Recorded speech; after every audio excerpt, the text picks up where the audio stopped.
સવાલ શું છે કે આજે દુનિયા એટલી ફાસ્ટ વધી ગઈ છે, પણ એવા સમયે એક એવી વાત હું તમને કહેવા આવ્યો છું કે જો અહીં બેઠેલી તમામ સ્ત્રીઓ આ વાત પોતાના ઘર સુધી લઈ જશે ને, તો અહીં બેઠેલી 1200 સ્ત્રીઓ નથી, પણ આ 12 લાખ સ્ત્રીઓ છે, હું માનું છું.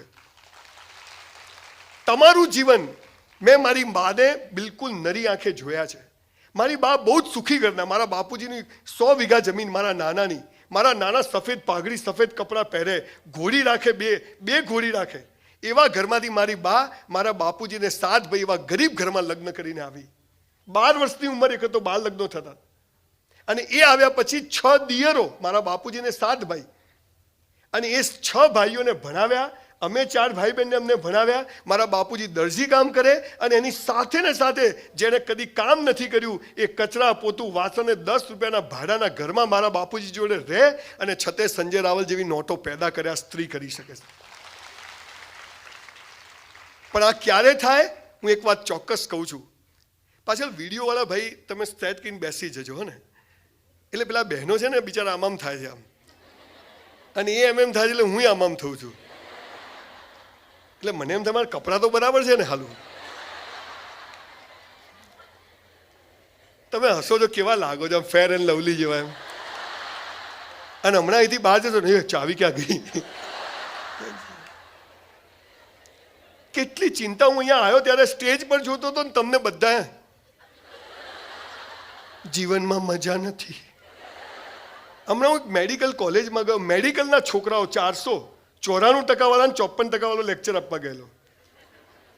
તો એક મેડિકલની છોકરી, ફાઇનલ યરની આવીને છોકરી મને પગે લાગી, મને કે સર હું મરી જાઉં. મેં કીધું કેમ? પેલાએ મને ના પાડી. એટલે પેલાએ ના પાડી એટલે મરી જવાનું? મેં તું પ્લગમાં 2 આંગળી ઘાલ દે, હું પૂરું, એમાં શું 5 મિનિટ થશે.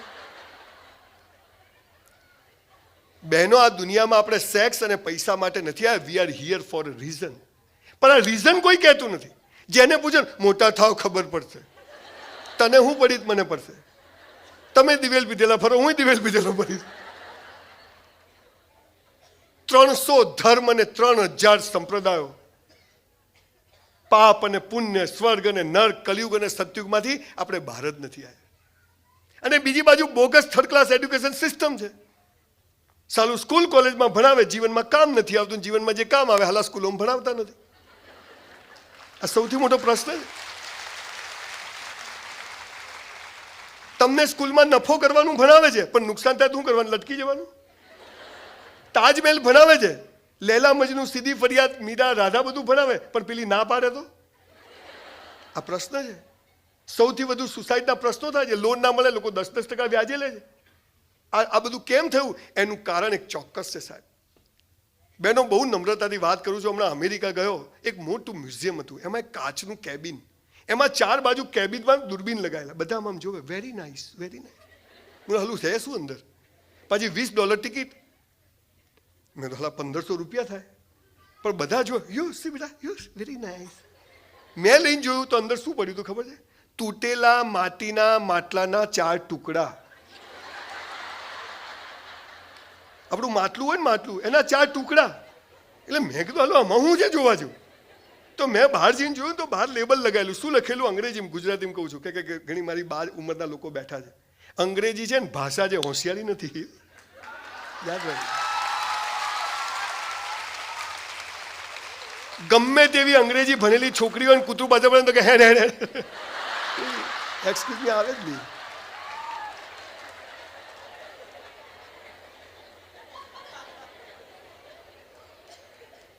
બધી મમ્મીઓને વિનંતી છે કે માં બની જાઓ, બસ માં બની જાઓ. 50% પ્રશ્નો સોલ્વ થઈ જશે. મમ્મીમાંથી માં બની જાઓ. હાય મોમ. ચાઇનીઝ ભેળ બની ગઈ છે મમ્મીઓ બિચારી બધી. અમારી માંગે પૂરી કરો. બેન, તું તારી માંગ પૂરી કર, પછી અમે તારી માંગ પૂરી કરશું. તો એક કેબિનની બહાર અંદર 4 માટીના માટલાના ટુકડા, પેલા ધોરિયાઓ લાઈન લાગેલી, 200 જણાની, $15 $20 આપી, અને જોવે વેરી નાઇસ, વેરી નાઇસ. મેં જોયું માટી, પછી બહાર શું બોર્ડ મારેલું ખબર છે? 300 વર્ષ જૂના માટીના માટલાના ટુકડા. મેં કીધું અમારા સુરતમાં ઘેર 1000 વર્ષ જૂના લોટા છે, સાલી વેલ્યુ નથી.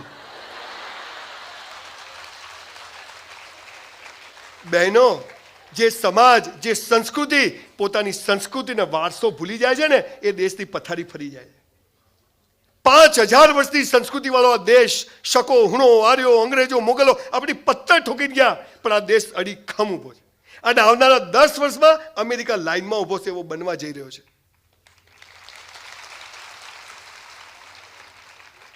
અમેરિકામાં તમે 80 વર્ષના ડોસીને જુઓ ને, માજી બાને તમે જુઓ ને, ચોપાટી પર સ્કર્ટ પહેરેલો હોય, હેલો, આમ આપણને ગળા પર, આમ ગાલ પર કિસ કરવાનું મન થાય.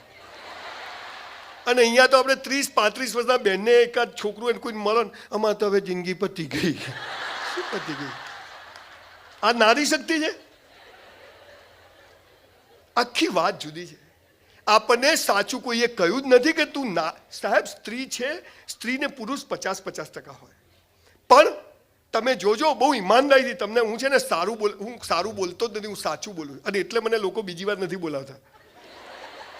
પણ સુરતે મને આ 100મી વાર બોલાયો છે.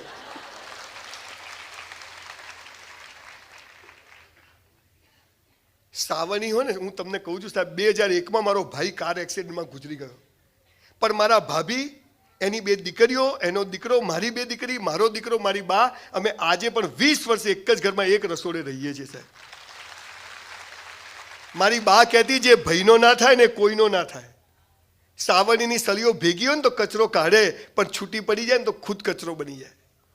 દ્રાક્ષનો ઝુમખો 100 રૂપિયા કિલો વેચાય, પણ છૂટી પડી ગયેલી દ્રાક્ષ કોઈ 10 રૂપિયા કિલો લે નહીં. આ કામ તમે સ્ત્રીઓ કરી શકો એમ છે. એક ઘરને જોઈન્ટ પરિવારમાં ચલાવવું એ સ્ત્રીઓ માટે બહુ મોટી ચેલેન્જ હોય. પણ જે પોતે ખુશ હોય એ બીજાને ખુશ રાખે. જે પોતે જ દુઃખી હોય અને કોઈને સુખી રાખી શકે જ નહીં. ભૂખ્યા પેટે ભજન થાય જ નહીં. પણ આ ખુશ કેમ રહેવું, મજામાં કેમ રહેવું, એ 5000 વર્ષની સંસ્કૃતિએ આ દેશને શીખવાડ્યું છે, પણ બધું ભૂલી ગયા. ન સ્કૂલોમાં શીખવાડે છે, ન ધર્મગુરુઓ કહે છે. ધર્મગુરુઓ કે તું પાપી છે, સ્કૂલવાળા કે તું ડોબો છે, ગણિત નહીં આવડતું, ભૂગોળ નહીં આવડતું, પેલો કે બારા બતાવ શું આવડે. ધર્મગુરુઓ છે તો એ તો આપણને પાપી જ સમજે છે, કેમ કે આપણા દુઃખ ઉપર એમની દુકાનો ચાલે છે. પાપ અને પુણ્યના નામે તમારે સફળ થવું હોય, મસ્ત જીવવું હોય ને, તો તમારે અંગ્રેજી બોલવું તો સ્પેલિંગ આવડવા જોઈએ. સ્પેલિંગ ના આવડે તો અંગ્રેજી આવડે. એમ જીવનમાં સફળ થવું તો ભગવાન, પ્રાર્થના, સુખ, દુઃખ, અમીરી, જોઈન્ટ પરિવાર, આ શું છે કોઈ કહેતું જ નથી. મોટા થાવ ખબર પડશે, ધ્યેય ઊંચો રાખો. અલા મંગલ પર ઘર બનાવવું છે, બની જાય, બાપાને માલ છે. અહીં સુરતમાં ભાડે નહીં મળતું. પોઝિટિવ વિચાર કરવા, નેગેટિવ આ ધક્કા મારું. જા 4 દીકરીઓનો બાપ છું સાહેબ. મારી 3 દીકરીઓના લગ્ન થઈ ગયા. દીકરીને ત્યાં દીકરી આવી છે. બહુ જવાબદારીપૂર્વક દીકરીઓ, મા બેનની ઉંમરના તમે લોકો બધા અહીંયા બેઠા છો. બહુ સમાજે બહુ ગંદી વાત ઊભી કરી દીધી છે. અને એનું તમે જો આ દરવાજો આખો ખુલ્લો હોય ને તો કોઈ નહીં જોવે, પણ આટલો હોય ને તો બધા. આટલા નાના છોકરા છોકરીઓ હોય ને, ભૂલથી જો હક કરે, કિસ કરે, હે શું કરે છે. મોટા થાય, 18-20 વર્ષના દીકરા દીકરીઓ થાય. દીકરીઓ કેવી, મારી 3 દીકરીઓ હમણાં જ લગ્ન થયા, કેવી સરસ દીકરીઓ રૂપાળી લાગે. છોકરાઓને આછી આછી મૂછો આવે, કુછ કુછ હોતા એવી ફિલિંગ આવે. એ જ વખતે સ્કૂલમાં એક સોગન ખવડાવે, ખબર છે?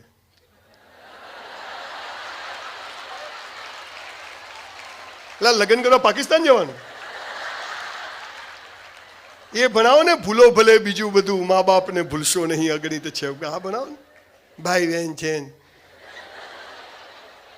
કોલેજની બહાર ઊભા હોઈએ છોકરા છોકરી, નાના હોય ત્યારે ના પાડે કે આવું ના કરે. 18-20 વર્ષના થઈએ, છોકરો છોકરી ગમતા ગેટ બહાર ઊભા હોઈએ, અને એવામાં જ કોઈ કુટુંબના કાકા નીકળે, તમને આના માટે કોલેજમાં મોકલ્યા છે. છોકરી આ બાજુ, છોકરો આ બાજુ. હું અહીંયા આવ્યો, કોઈક સરસ રૂપાળા બહેન જોડે ઓળખાણ થઈ જાય, હાય કેમ છો, થાય. એમાં શું, એમાં કંઈ એક્સિડન્ટ ગમે ત્યારે થાય.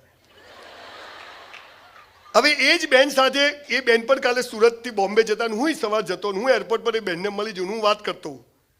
ત્યાં વળી સોજિત્રા સાહેબ આવે, અલા સંજયભાઈ આ ઉંમરે, અલા કરવાનું ક્યારે. સ્વતંત્રતા અને સ્વચ્છંદતામાં ફરક છે. આખી પાયાની વાત જ ભૂલી ગયા. સંસ્કારોના નામે આપણે બાળકોનું દમન કરી. અહીં બેઠેલા મા બાપોને કહું છું, we are trustee of our children, we are not owner of our children. ભગવાને આપણને 2-4 નોટો હોપી છે, એને હાચવવાની છે. એના મા બાપ નથી થઈ જવાનું.